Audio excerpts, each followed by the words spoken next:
Good morning. I'm so happy that you decided to join me at the beginning of this week. I'm enjoying some sun. It's been very rainy in Jacksonville, Florida for the last week or so I'm enjoying some sun.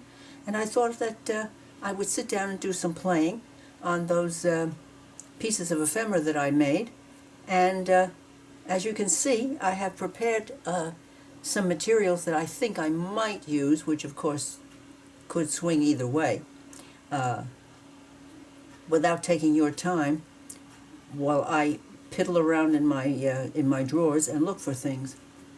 I've chosen Victorian Velvet, Distress Oxide, and Seedless Preserves, Distress Oxide. I've picked out a piece of antique print from Rachel at Roxy Creations, and a piece of her lovely Florentine paper for one. Another piece of her antique paper, antique dictionary in this case, and another piece of Florentine paper, again from Rachel at Roxy Creations. And I've taken out my two favorite stencil packets. This contains all of my Tim Holtz small collection, which I do love so much, and this is my very favorite in all the world, and I thought I'd use that again just because I can and want to. So those are there. And these are the two cards that we're going to be working on this morning. This one and this one. And I'm going to begin with the back. And I am one who enjoys doing something onto the back, onto the writing area on these cards, without overdoing it so that you can't see what's written on it. I thought I would begin with some, well, I can't help it. If it's here, I have to use it. As you can see, it has its very own spot. I'll put that one back.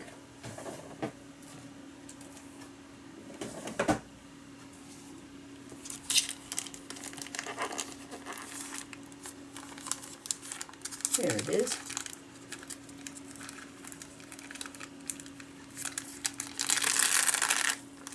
Alrighty. Now,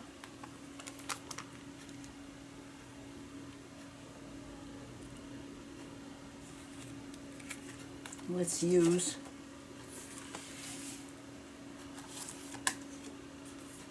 that to keep things safe and sound. I do believe that that is lined up properly. Yes, it is.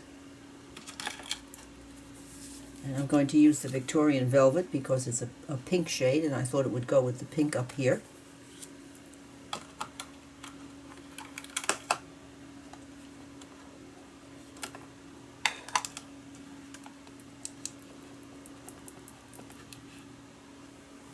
Let's see how this is going to work.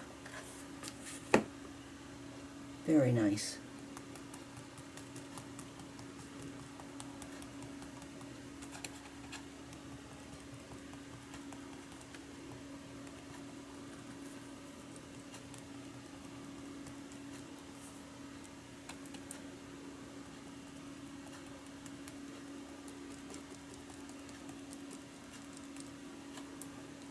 I'm going to make sure that I have the different weights of oxide on different parts of this white part of the card here.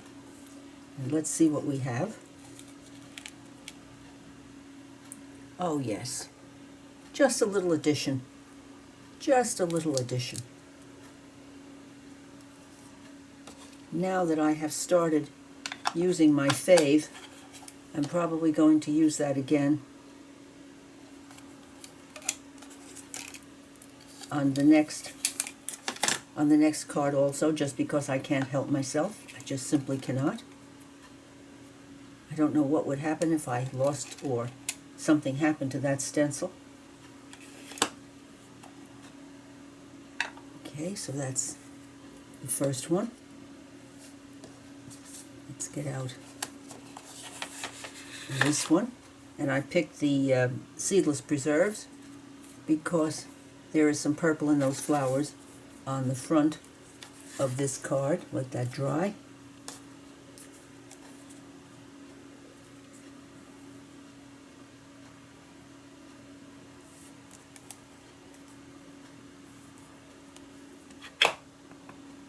Let's see what's going to happen here. Very nice.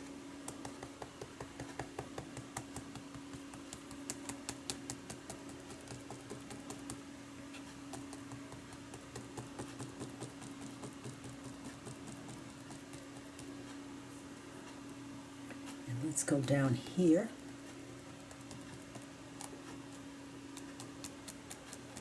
And over on this bit. Let's see where we are. Ah, very nice. Let's go over here now and place down just a little bit more along this edge.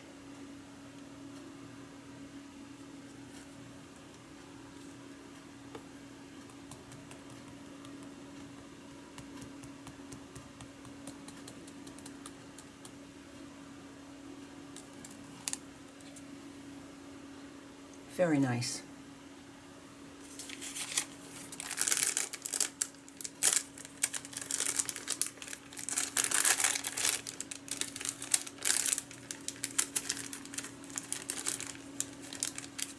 No, I don't think it will go in because it's got a sticky back, so I'm just going to leave it right there.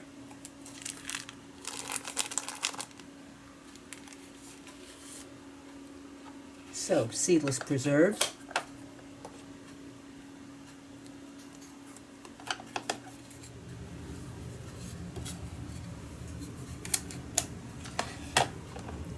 Right, out of the way.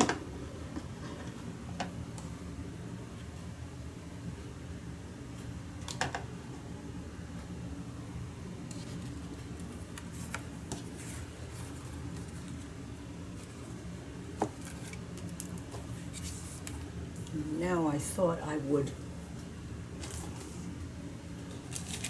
add a little bit of I was thinking maybe just a little touch of birdies because we have these pieces of background paper.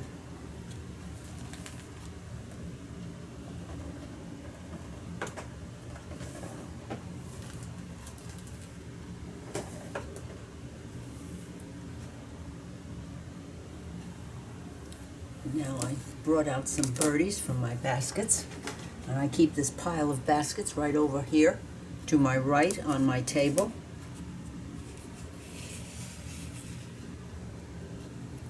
Okay.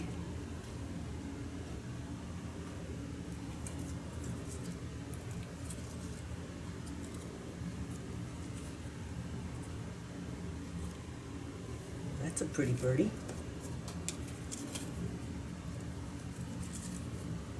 This one with some darkness. The darkness in this bird kind of goes with the darkness there.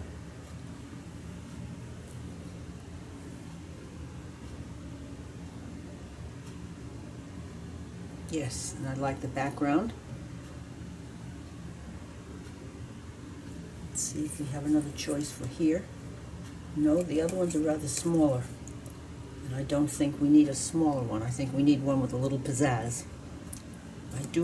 I'm a girl who likes a birdie with pizzazz. So.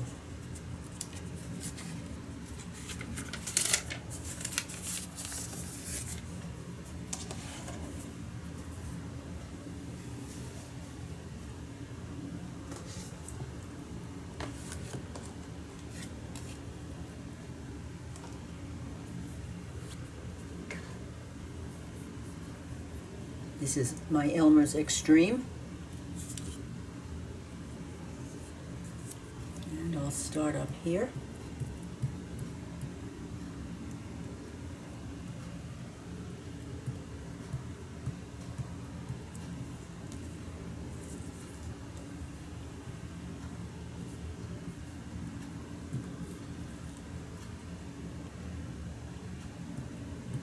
Here we go.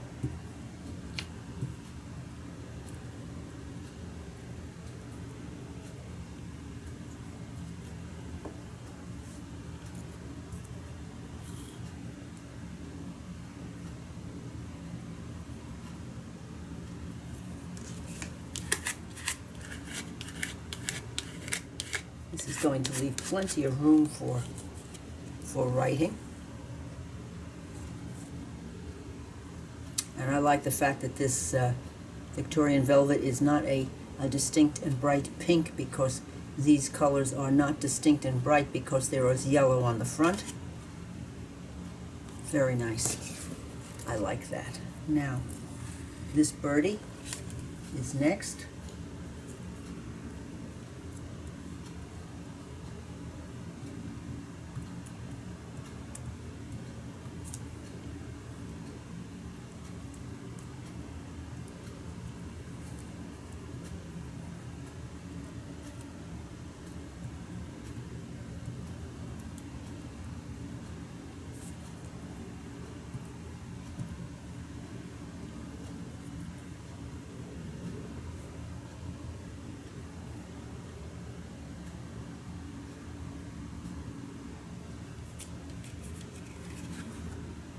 Yes.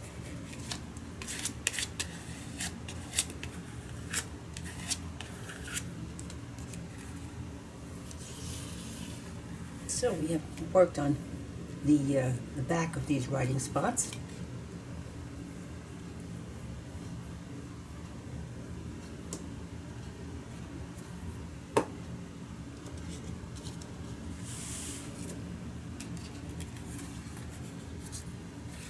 Let's turn them over and see what we're going to do next.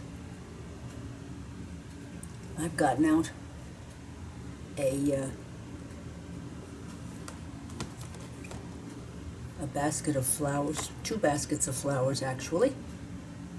It'd be quite a decision to make. These baskets are wonderful because they stack inside each other. I found them for $2 in a packet at Dollar Tree. And as you can see, I use them for everything. Let's see now. First,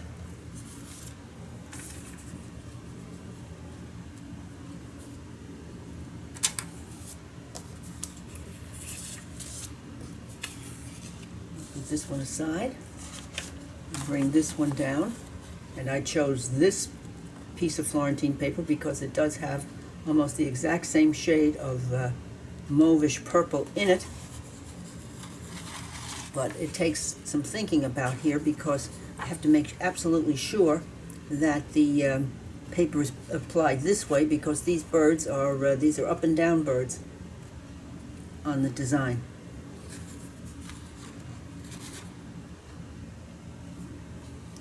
But before that, let's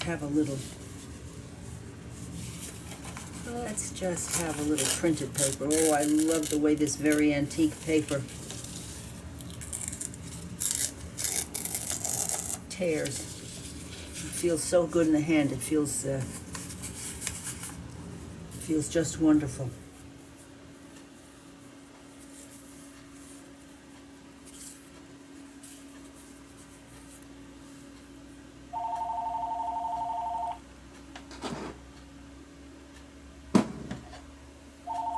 We're going to ignore that. That's an unknown name call. Goodness, I don't like them. Do you feel the same way? I'm sure you do.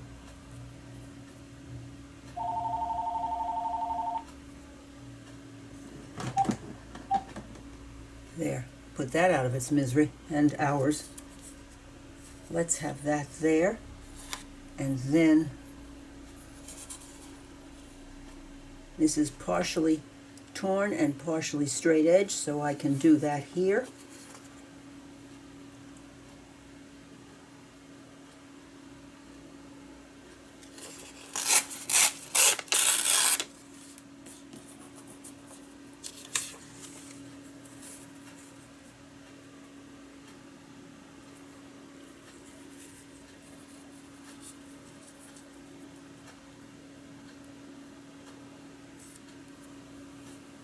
Oh, yes.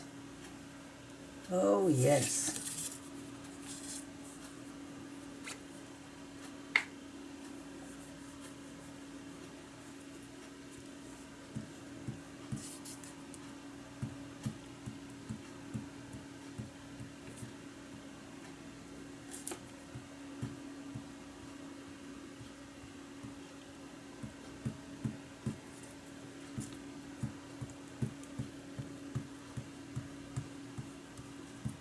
make sure that I put some on the corners, more than some, or more than the rest of it gets. There's that paper. I do believe that paper has some fat, some cotton in it.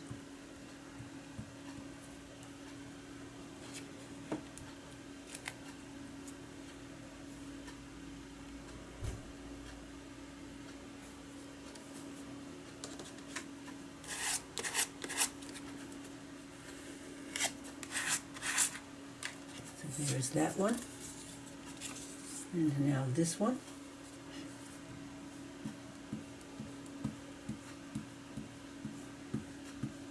For any of you who have not experienced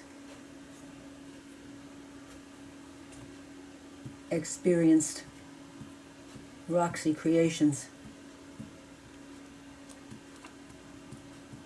papers, do go to her channel, Roxy Creations. Rachel at Roxy Creations, sorry. Okay. I'm working on a video, dear. Oh, you're going to be quiet, are you? I'm sure all of you are acquainted with the difference between man quiet and everyone else quiet.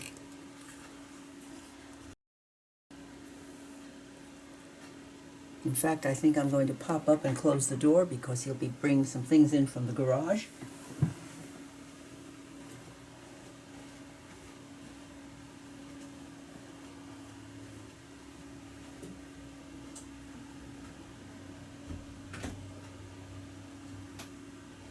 There we go. Door closed.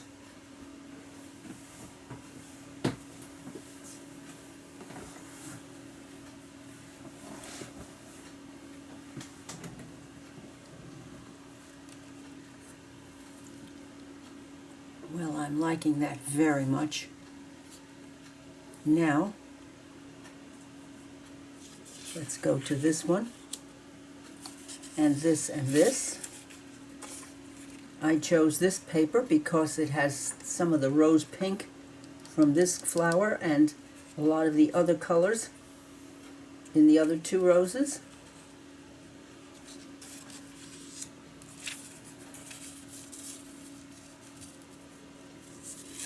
We'll tear this one and place it here. This is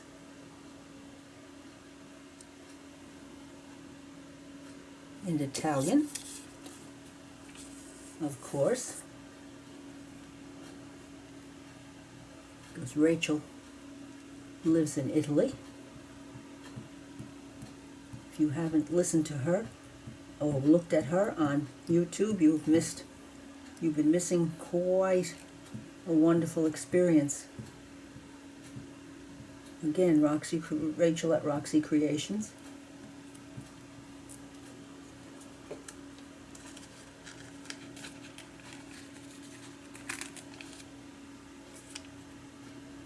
Let's put that up higher so that we can see a little bit of each flower.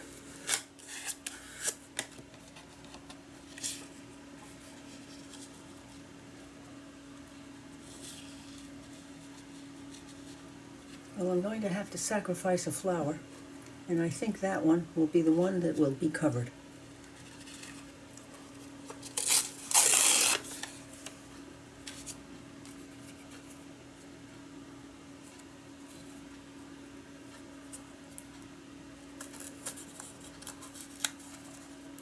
Goodness, my fingers are sticky.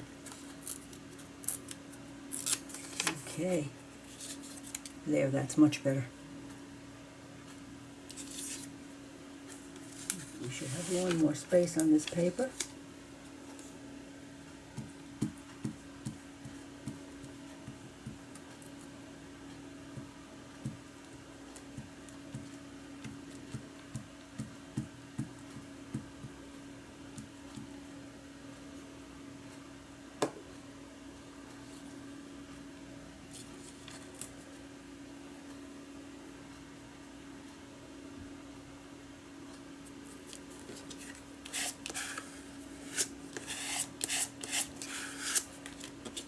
So, we have our two pieces. The back is completed, the front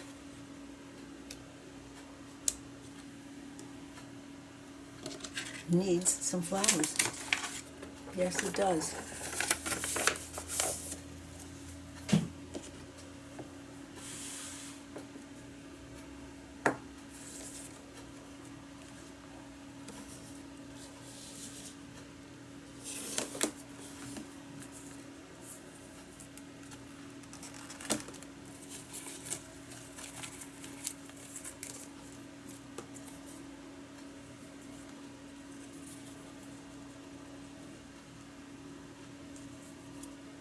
Oh, isn't that pretty?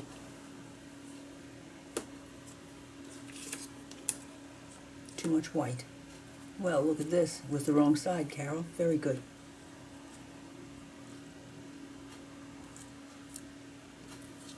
That's a little bit smaller. So we have that possibility. And that one.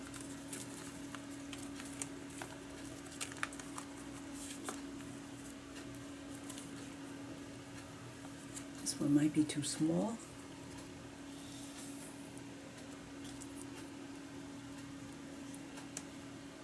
Or maybe not.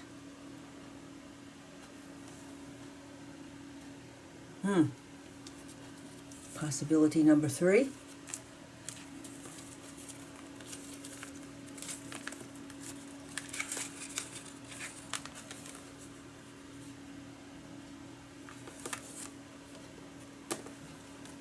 Let's see what else we have here. I think these are bigger.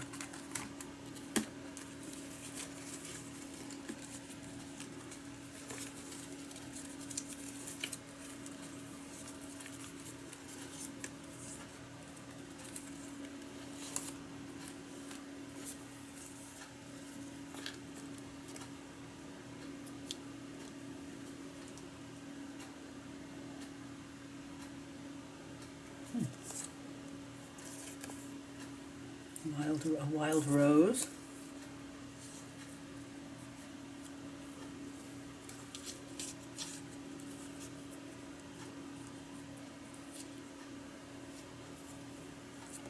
Well, these are our choices. Goodness, I wish I could hear what you think. I don't think I like the dark.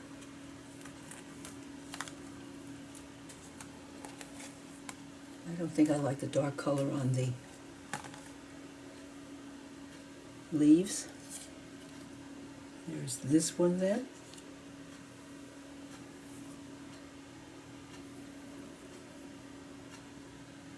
Does that make too much of a statement? Maybe, maybe, maybe.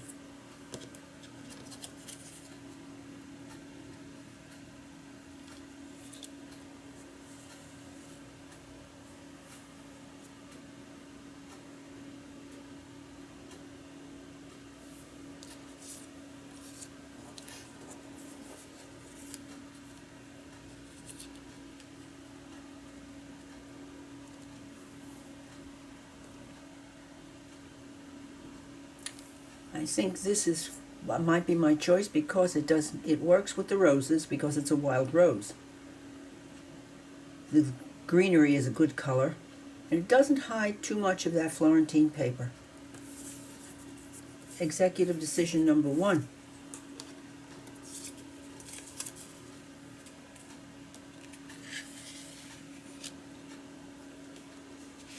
Now let's have this one. I'm thinking this basket might be more likely to have something to work here.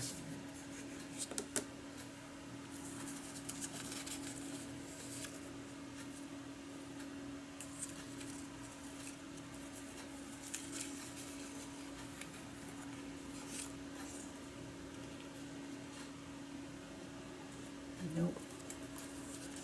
Too big.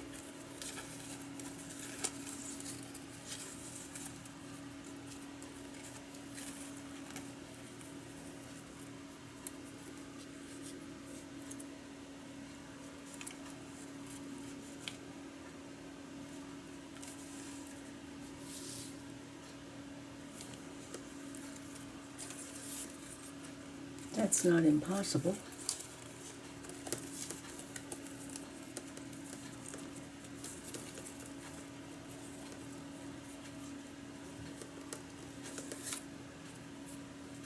Too big. Pretty, pretty, but too big.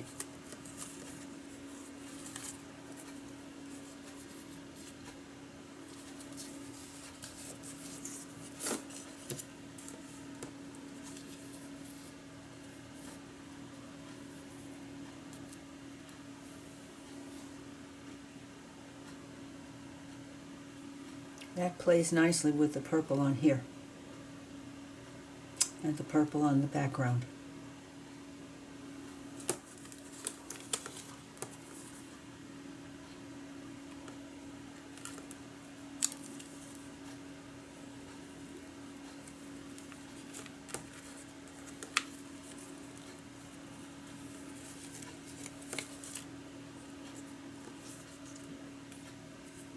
We'll put this back.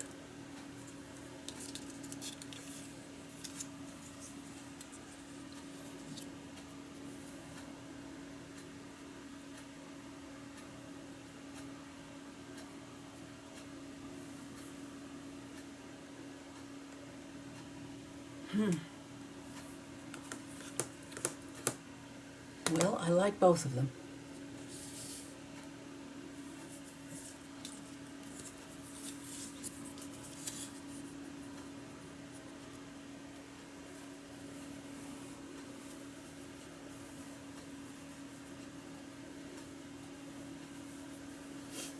The greens work well together, and the green works well with this green down here.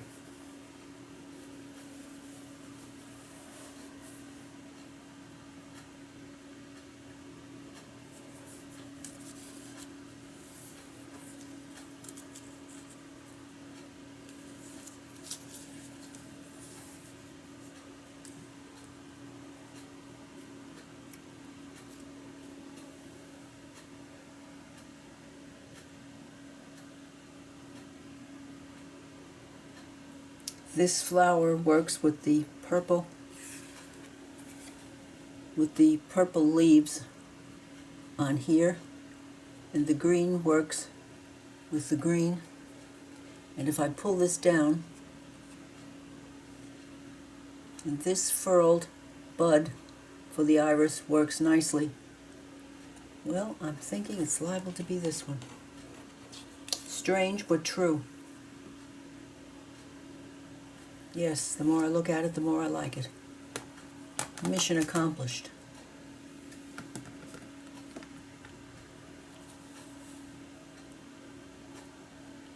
Alrighty. Let's do it before I change my mind. Yes, that does work nicely there. Let me get a little closer so that you can see what I'm thinking.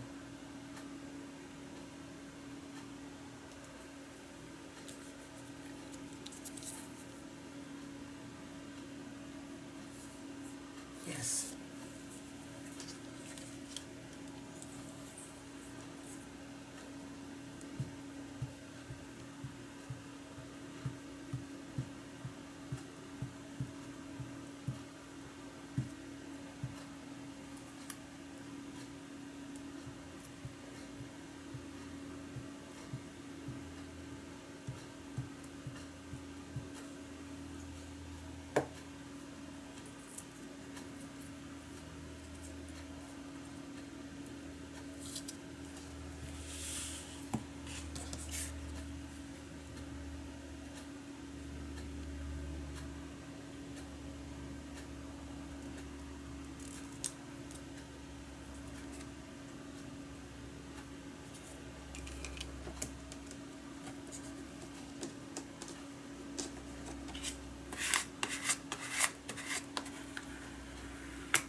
And now, wild rose with the roses.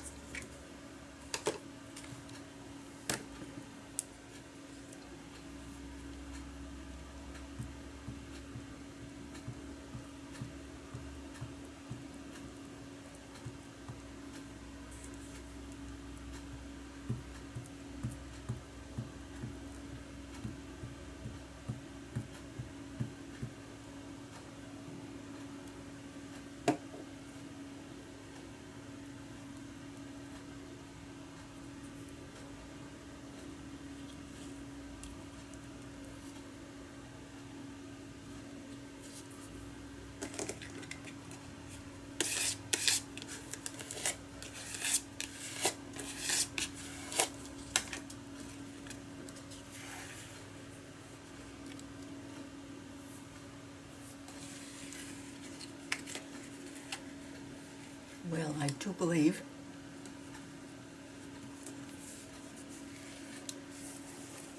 that we have done the job.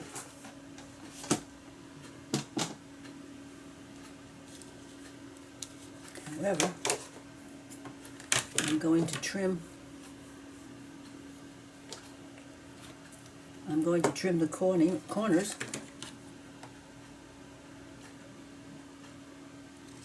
Thank you, Rachel, for doing this and showing it's an idiosyncrasy of hers that I am just going to jump into and copy and say thank you each time I do it, because it does make a difference around the edge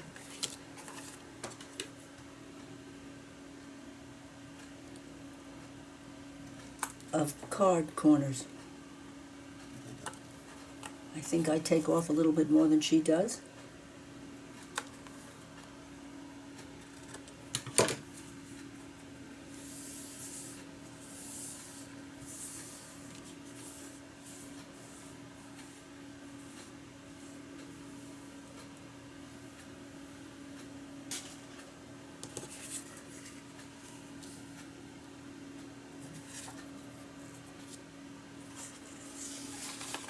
So I do hope that you have enjoyed sharing this playtime with me. And if you have, I do hope that you will join me again and give me a thumbs up, leave a comment. I do answer them. And I would appreciate your subscribing to my channel. Bye now.